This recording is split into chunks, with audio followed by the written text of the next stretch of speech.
नमस्कार मंडळी, आज आपण जाणार आहोत अशी विलक्षण गोष्ट पाहायला जिथे आपल्याला उलगडा होतो की ही पिरॅमिड ही संरचना कशासाठी आणि का बांधली गेली। हा जगातला सर्वात पहिला पिरॅमिड आहे। याला जोसर पिरॅमिड किंवा स्टेप पिरॅमिड किंवा सकारे पिरॅमिड अशी विविध नावे आहेत। या संकुलाच्या सुरुवातीलाच राजवाड्याप्रमाणे दिसणारी एक आभासी वास्तू तयार केलेली आहे, जिचा दरवाजा मात्र फटीसारखा अगदी निमुळता आणि बारका ठेवण्यात आला आहे। आता इथे राजाचा आत्मा राहणार म्हटल्यावर त्याला अशी निमुळती फट यायला जायला पुरेशी असते। राजवाड्यातील लाकडी खांबांच्या प्रमाणेच या दगडी खांबांची रचना केली आहे। आत्म्याला जागा कमी लागते म्हणून या ठिकाणच्या खोल्या देखील लुटुपुटीच्या केलेल्या आहेत। मेल्यावर देखील राजाच्या आत्म्याला आपण आपल्या राजवाड्यातच राहतोय असा भास व्हावा ही त्याच्या मागची संकल्पना। जमिनीच्या खाली असे असंख्य निमुळते रस्ते आहेत, ज्याची एकूण लांबी 14 किलोमीटर आहे। सभोवताली त्या राजवाड्याचे भग्नावशेष पाहायला मिळतात। हा आहे इथले मेन आकर्षण, स्टेप पिरॅमिड अर्थात पायऱ्यांचा पिरॅमिड। इथे आपल्याला या पिरॅमिडच्या आतमध्ये देखील जाता येते।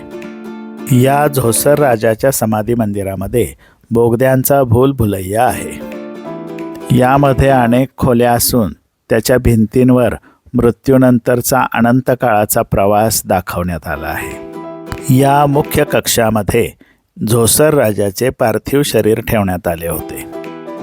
राजाच्या मदतीला मृत्यूनंतर असे सेवकांचे पुतळे तयार करून ठेवत, त्यांना साप्ती असं म्हणत। याच परिसरात प्रवेशद्वाराजवळ पुरातन वस्तू संग्रहालय आहे, ते आपण पाहूयात। वेळोवेळी उत्खननात सापडलेल्या हजारो वर्ष जुन्या वस्तू इथे जशाच्या तशा संग्रहित करून ठेवण्यात आल्या आहेत। सुमारे 5,500 वर्षापूर्वी सर्वसामान्य लोकांनी वापरलेल्या वस्तू इथे ठेवण्यात आल्या आहेत। एबोनी लाकडातला हा पुतळा किती सजीव वाटतो ना। स्टेप पिरॅमिडमधील जोसर राजाची ममी इथे जशीच्या तशी जपून ठेवण्यात आलेली आहे। ही आहे त्या काळातली फुटपट्टी। हे फेरोनचे पुतळे अगदी जिवंत असल्यासारखे वाटतात। ॲलॅबॅस्टर स्टोनमधील ही सुंदर भांडी तसेच ग्रेनाइटमधील भांडी इथं ठेवण्यात आलेली आहेत। हे आहेत त्या काळचे भटजीबुवा। दागिने आणि लाकडी शवपेटिका कोण्या राजपुत्राची आहे म्हणे, तर या आहेत राजाच्या देवघरातील देवाच्या मूर्ती।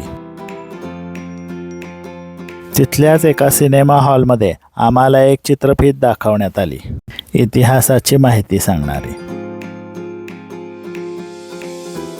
सुप्रसिद्ध फेलफेला रेस्टॉरंटमध्ये आम्ही ब्रेकफास्टसाठी आलोय। आता आम्ही ऑर्डर केली आहे स्पेशल टर्किश कॉफी, तिळाने सजवलेला स्पेशल फलाफल वडा आणि ताहिनी चटणी, सोबत आहे इजिप्शियन पुलाव। अमेरिकन राष्ट्राध्यक्ष जिम कार्टर यांनी देखील या पदार्थांचा आस्वाद घेतला आहे। इथले लज्जतदार पदार्थ चाखायला आम्ही परत परत येऊ असे त्यांना आश्वासन देऊन आम्ही त्यांचा निरोप घेतला। आता आपण इजिप्तमधील पुरातन वस्तू संग्रहालय पाहणार आहोत। इमारतीचा बाह्य भाग निओ क्लासिकल शैलीतला आहे। संग्रहालयात प्रवेश करताच रामसेस II या राजाचे भव्य पुतळे पाहायला मिळाले। या रामसेस IIने स्वतःचे इतके पुतळे उभे केलेत की जगभरातल्या सर्व संग्रहालयात तो आहे।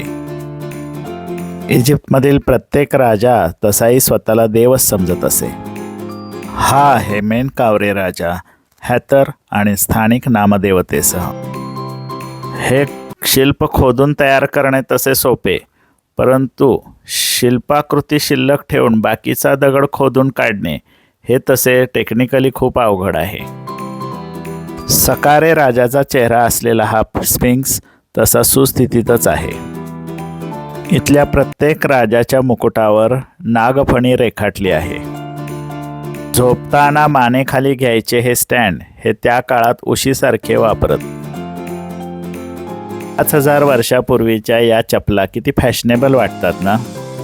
अगदी कोल्हापुरी चप्पलसारख्या आहेत.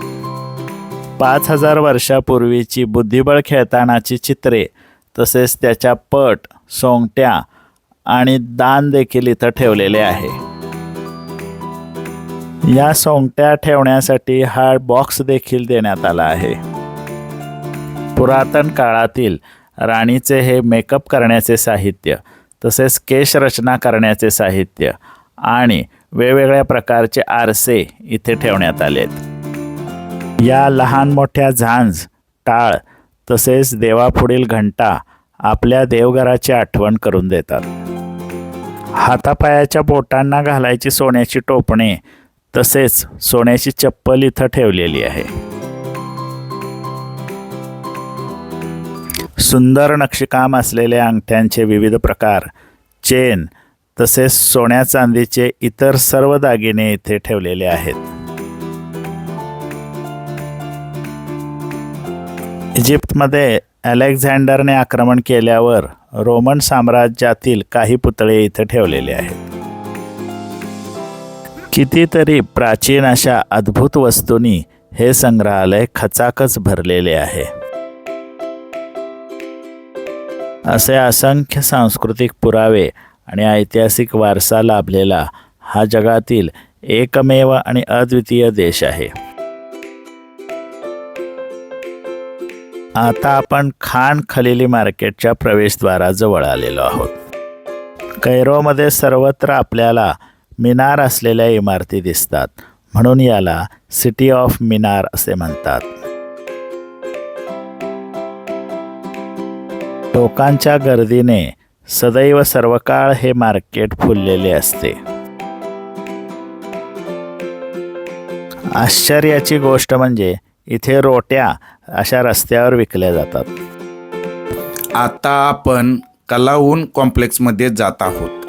आतमध्ये सुंदर मशीद व मदरसा आहे.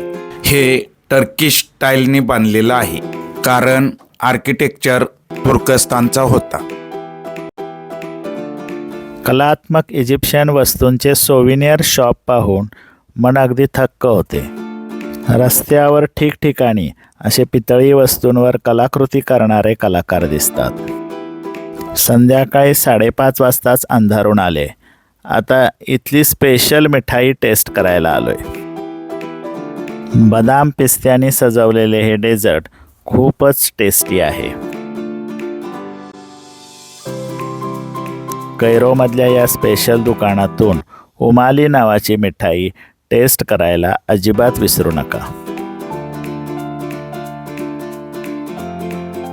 अशा प्रकारे इजिप्तमधील 12 दिवसांची आमची ऐतिहासिक सहल संपवून आम्ही एअरपोर्टवर आलोय आणि कुवेत एअरवेजच्या विमानाने भारतात निघालोय.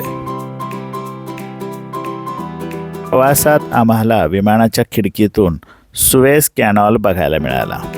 आशिया आणि युरोपला जोडणारा हा कॅनॉल आपण भूगोलाच्या पुस्तकात वारंवार अभ्यासलेला आहे.